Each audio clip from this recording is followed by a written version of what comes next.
کوئی ماں بیٹی کا رشتہ نہ ہونے پر پریشان ہے، کوئی مرد کاروبار کی بربادی کا رونا رو رہا ہے، اور کوئی چیخ چیخ کر کہتا ہے اس پر سایہ ہے، اور الزام، کالا جادو، بندش یا کوئی دشمن جو کسی عامل کے ذریعے جادو کروا رہا ہے۔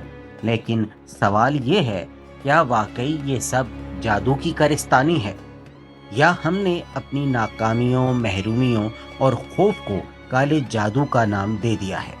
پاکستان جیسے ترقی پذیر ملک میں جہاں تعلیم کی کمی، ذہنی صحت کا فقدان اور معاشی دباؤ عام ہے، وہاں لوگ اکثر اپنی ذاتی، خاندانی اور نفسیاتی الجھنوں کو عامل کے دروازے پر چھوڑاتے ہیں۔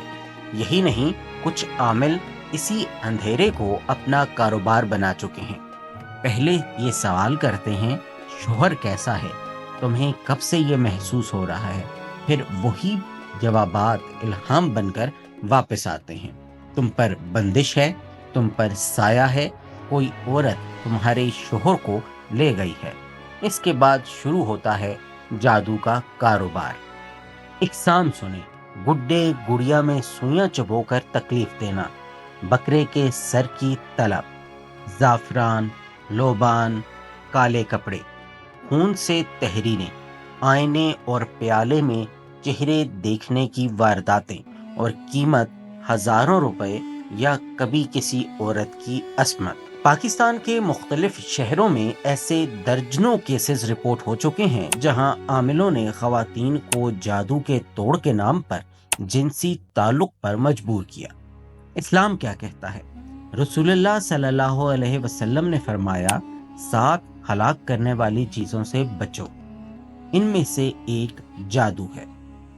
ایک اور حدیث میں فرمایا، جس نے تعویذ پر یقین رکھا اس نے شرک کیا، یعنی جادو فائدہ دیتا ہے، نہ تعویذ بچاتے ہیں۔ ماہرین نفسیات کہتے ہیں اکثر وہ لوگ جنہیں جن یا جادو زدہ سمجھا جاتا ہے، در حقیقت شیزوفرینیا، ڈپریشن یا نفسیاتی بیماریوں میں مبتلا ہوتے ہیں۔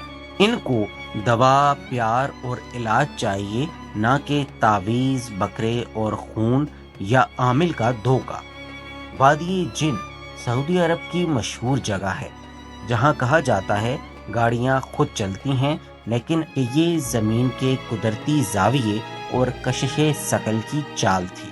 نہ جن، نہ جادو، صرف سائنس، صرف حقیقت۔ تو اب فیصلہ آپ کا ہے، کیا آپ اپنی زندگی کا اختیار کسی تعویذ، جن، پیر یا عامل کو دیں گے، یا علم، تحقیق اور اللہ پر ایمان کے ساتھ اپنا راستہ خود چنیں گے؟ یاد رکھیں، جادو نہیں، جہالت مارتی ہے۔